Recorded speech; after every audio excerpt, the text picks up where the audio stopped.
ജീവിതത്തിലെ പ്രതിസന്ധികൾ ശാപമായിരുന്നില്ല, മറിച്ച് എന്നെ കൂടുതൽ ശക്തിയാക്കാനുള്ള ദൈവത്തിന്റെ വഴികളായിരുന്നു. ഉമ്മുൽ ഖൈർ.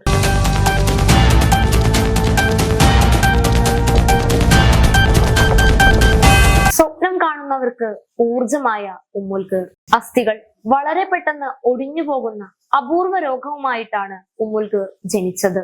ജീവിതകാലത്തിനിടയിൽ 16ഓളം ഒടിവുകളും 8ഓളം ശസ്ത്രക്രിയകളും ആ ശരീരത്തിന് താങ്ങേണ്ടി വന്നിട്ടുണ്ട്. പഠനത്തിൽ അതീവ മിടുക്കിയായിരുന്നിട്ടും 8ാം ക്ലാസ്സിന് ശേഷം തുടർന്ന് പഠിക്കാൻ ഉമ്മുൽ ഖൈറിനെ കുടുംബം അനുവദിച്ചില്ല. പെൺകുട്ടികൾ അധികം പഠിക്കേണ്ടതില്ല എന്ന യാഥാസ്ഥിതിക ചിന്താഗതിയായിരുന്നു അവർക്ക്. എന്നാൽ പഠിക്കണമെന്ന ശാഠ്യത്തിൽ ഉറച്ചു നിന്ന ഉമ്മുൽ ഖൈർ 14ാം വയസ്സിൽ വീട് വിട്ടിറങ്ങി. ഡൽഹിയിലെ മറ്റൊരു ചേരിയിൽ വാടകയ്ക്ക് മുറിയെടുത്ത് താമസിച്ചു തുടങ്ങി. ചേരിയിലെ കുട്ടികൾക്ക് ട്യൂഷൻ എടുത്ത് പഠിക്കുവാനും ജീവിക്കുവാനുമുള്ള തുക കണ്ടെത്തി. അധ്യാപകരുടെ സഹായവും ഉമ്മുൽ ഖൈറിനുണ്ടായിരുന്നു. കഠിനമായ ശാരീരിക വേദനകളെയും സാമ്പത്തിക പ്രതിസന്ധികളെയും മറികടന്ന് ഉമ്മുൽ ഖൈർ ഉയർന്ന മാർക്കോടുകൂടി 12ാം ക്ലാസ് പരീക്ഷ പാസ്സായി.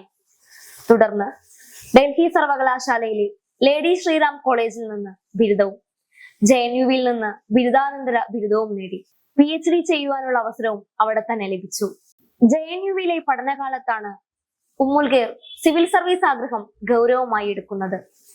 നിരന്തരമായ ശാരീരിക ബുദ്ധിമുട്ടുകൾ കാരണം വീൽ ചെയറിന്റെയും മറ്റുള്ളവരുടെയും സഹായത്തിന്റെ ആവശ്യകത ഉണ്ടായിരുന്നിട്ടും സിവിൽ സർവീസ് എന്ന സ്വപ്നത്തിൽ നിന്നും ഉമ്മുൽ ഖൈർ പിന്മാറിയില്ല.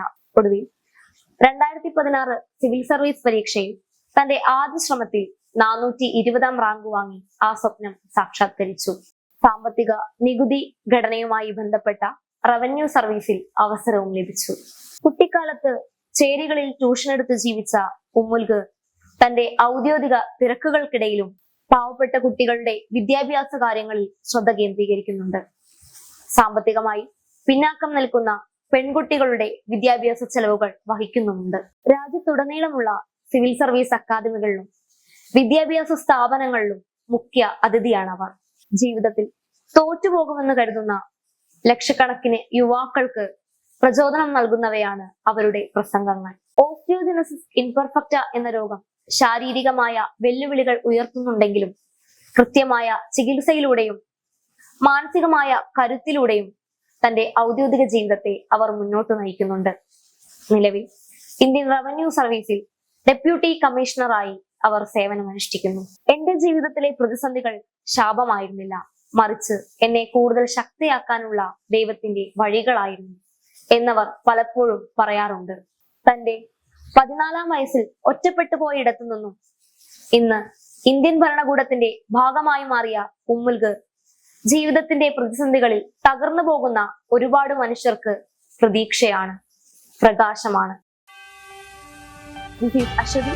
Keep learning. Stay curious. Bye.